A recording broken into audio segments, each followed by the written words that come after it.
Okay, so this video, we've talked about manual mode and we've talked about the exposure triangle. Now, we've talked about stops of light. I really don't want you to get hung up on what a stop of light is. Basically, a stop of light though is doubling the amount of light getting to the sensor using one of the settings or another. Now, here's a little hack for you, a quick tip of how you can manage to balance exposures within your camera.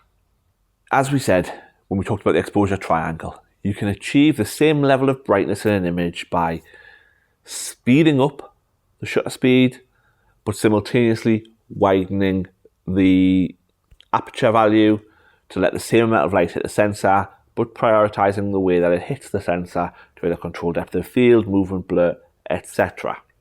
But how do you know if you increase your shutter speed, how much you need to widen your aperture by in order to achieve the same exposure?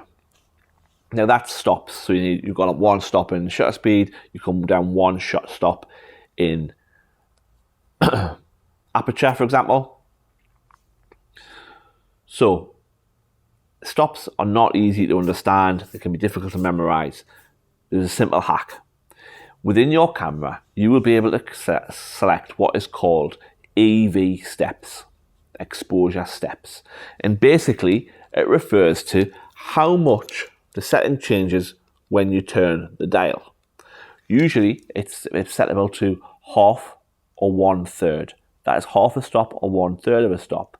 So, if, for example, in this camera, you've got one dial set for shutter speed and one dial set for aperture, you know that if you increase the aperture, increase the amount of light coming into the camera by widening the aperture by 2 turns of the back dial, you've moved it up by 2/3 of a stop. And if you want to compensate for that by speeding up the shutter speed to reduce the amount of light coming in that way, you would just turn that 2 clicks, because that's also 2/3 of a stop.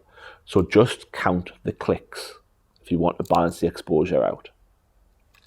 I hope that's been a helpful tip. It was very useful for me when I first got started. It's an easy way to adjust the camera. And usually your ISO dial, if you've got it set to a dial, will also be going in the same increments of 1/3 or half stops, depending on how you set it up.